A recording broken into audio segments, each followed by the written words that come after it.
Hello there, and welcome to Play, Pause, Repeat, the podcast where we talk about all things entertainment, ranging from sports to movies, music, TV shows, and anything else in pop culture. Today's episode is a sports talk episode, so we're covering everything that happened in July right now in the worldwide of sports.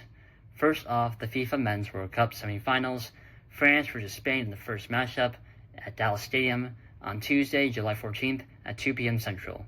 First off, France. They enter with 6 wins, 0 draws, and 0 losses, with 16 goals scored and 2 goals allowed.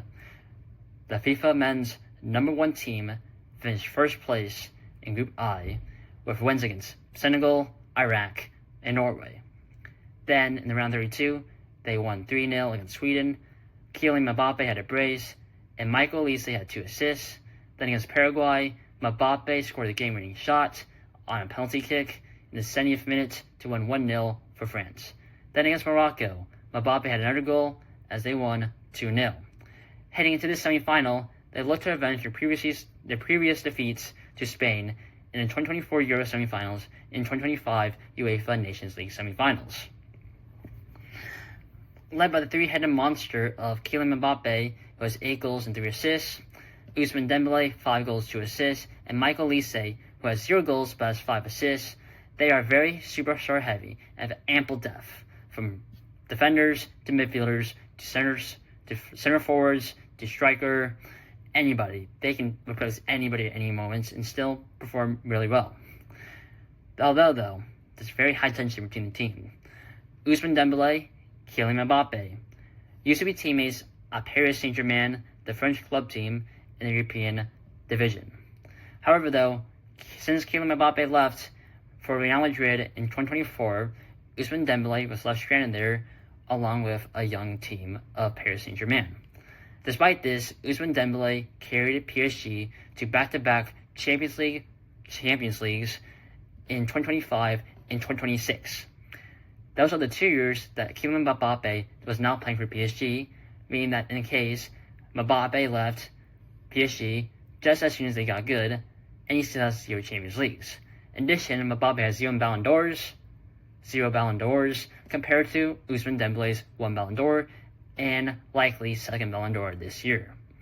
That means that if Mbappe wants to build off his legacy, he needs to defeat and outperform Dembele in the final stretch of this World Cup, and especially prove the people that it's still his team and that his legacy and not Dembele's legacy, who is defined by this World Cup outside of everything else. Next up, Argentina.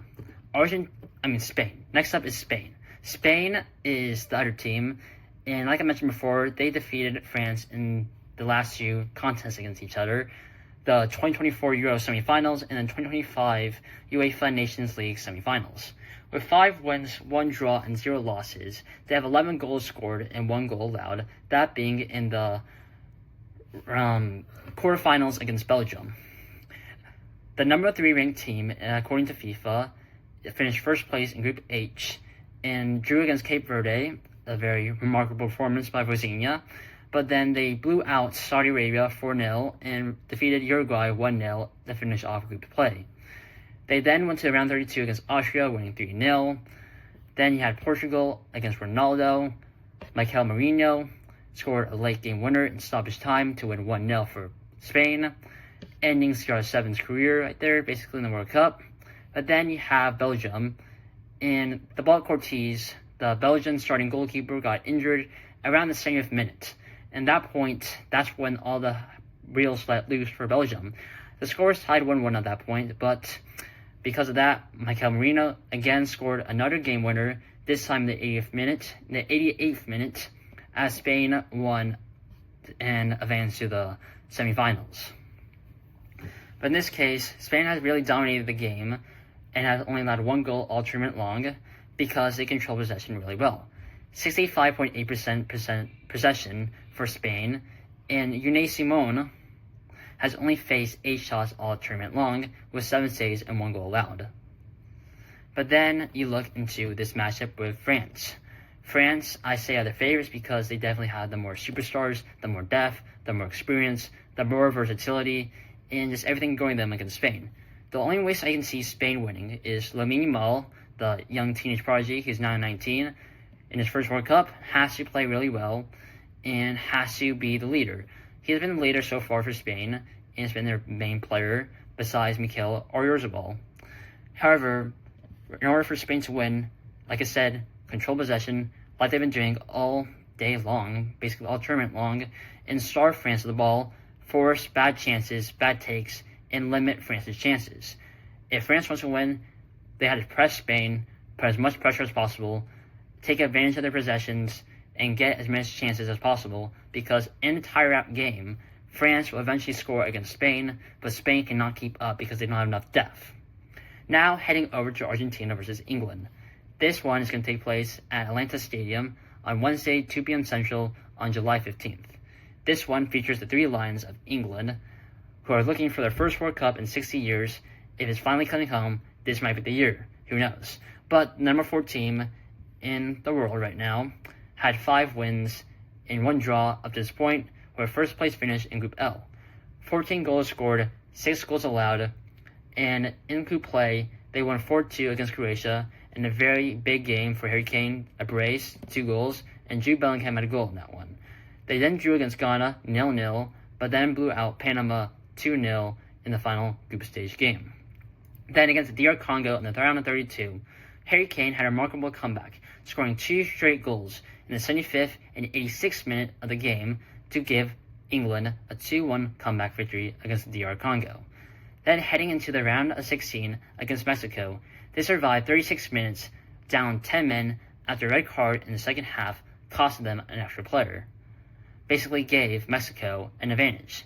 Despite all the pressure from Mexico and the hosts, Mexico was not able to score against England enough to give them back into the game, as England won 3-2 and advanced to the quarterfinals.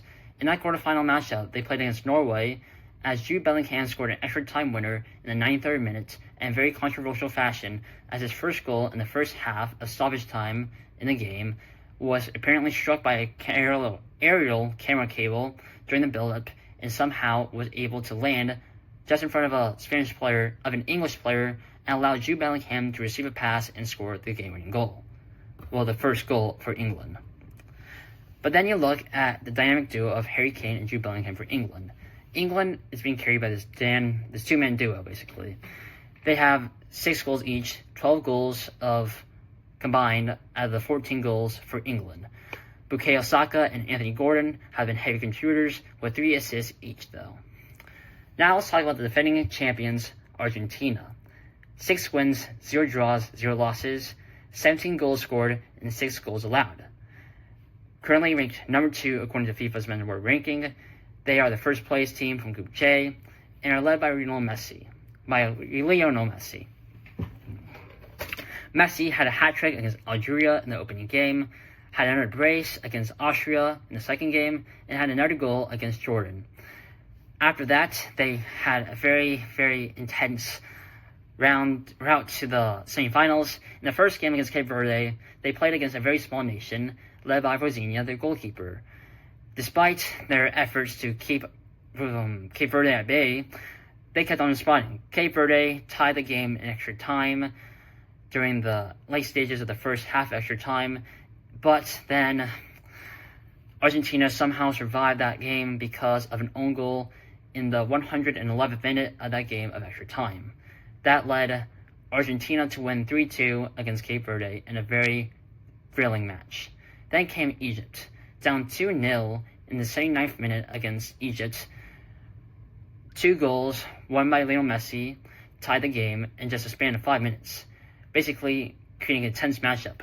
But then Enzo Fernandez out of nowhere wins it in stoppage time during that build-up, allowing Argentina to escape with victory against Egypt, not even in extra time actually, just in stoppage time. They somehow pulled out 3 goals in around 14 minutes to pull off an upset against Egypt. Not really an upset, but much more of a shocker, considering they're down 2-0 against Egypt. But then finally Switzerland. This one also went to extra time as well, but Argentina scored 2 goals in the last 10 minutes as Julian Alvarez and Lautaro Martinez scored in the final 10 minutes to give a 3-1 victory over Switzerland for Argentina. Let's talk about Lionel Messi, though. Messi is the leading Golden Boot player with 8 goals and 2 assists, and unlike England's two-man show of Jude Bellingham and Harry Kane, Argentina has massive depth with 8 different goal scorers and 9 different assist makers. It's calculated domination versus pure chaos. Argentina looks like the ultimate team on paper, but they've been struggling lately, especially against weaker teams like Cape Verde and Egypt. Their knockout stage run has been pure cardiac arrest. They've just been relying on too much heroics from Lionel Messi and company to pull out their victories. But now let's talk about how both teams can win this game. First off, England. If they want to end 60 years of heartbreak and finally claim their second World Cup in many years, they need to shut down Lionel Messi, especially because Messi controls the entire game for Argentina. Basically, if England can disrupt Messi and everyone who's a threat around him, then they can easily stop goals from coming from Argentina. On the other side, Argentina can win by forcing other players besides Harry Kane and Jude Bellingham to score goals and make plays. Because Kane and Bellingham have 6 goals each, 12 of the 14 goals for England, they are basically the entire firepower for England in the 3 lions. But Argentina can easily defeat England by just doing that, and it's really a toss-up between the 2 teams right now.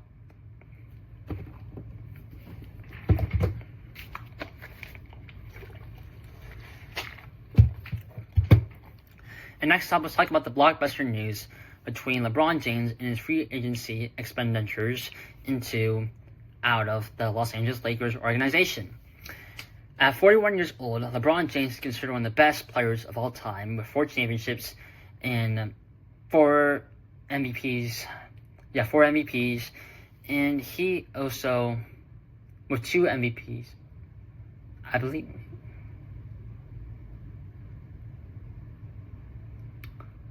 2 MVPs, and he also has a defining legacy of longevity and continues to perform even at 41 years old. But despite this, he's leaving the Lakers organization after a long tenure with them actually, since 2019, in which he won a championship in 2020 in the bubble, and is also got his son Brayden James to join the team as well. After guaranteeing his son, Brayden James, signs a contract with the Lakers, he decided to tell them that he is leaving for next season, the Lakers, and will join a new team. The top contenders are the Philadelphia 76ers, who just got Jaylen Brown from a trade after trading Paul George away to the Celtics, and have a lineup that is very deadly. Philadelphia has a very good team. First of all, Joel Embiid at center. Although he's not as good as he used to be, he's still a competent center. Then the young superstars of Tyrese Maxey and BJ Edgecombe, paired up with Jaylen Brown, obviously, the new trade acquisition. But LeBron James becoming a starting 5 with Maxey, Edgecombe, Brown, and Embiid will be a depth lineup and will surely become the favorites to win the NBA Finals, maybe even surpassing the Thunder, Spurs, and the Knicks, but definitely a top 4 contender for the Finals if LeBron were to join the Sixers. But let's talk about the other teams, though. The Cleveland Cavaliers. If he wants to make a return to Cleveland for the 3rd time in his career, he would join a stacked roster of Donovan Mitchell and Evan Mobley. LeBron would take on a reduced salary pay, though, and become a playmaker alongside the team of Donovan Mitchell, Evan Mobley, and Jared Allen. That is a very good contender because the Cavs made the conference finals last year, but lost to the Knicks, and they really need some help from LeBron James, bringing that veteran presence with them and the championship experience especially for a team that's trying to make a run to the finals for the first time since 2018, in which LeBron played with them. Then there's the Miami Heat. The Miami Heat are a very interesting prospect, though, too, because recently they got Giannis Antetokounmpo from trade from Milwaukee. They sent away Tyler Hero, but a Giannis, Bam Adebayo, and LeBron James team will definitely dominate against any other team, basically in any pathway.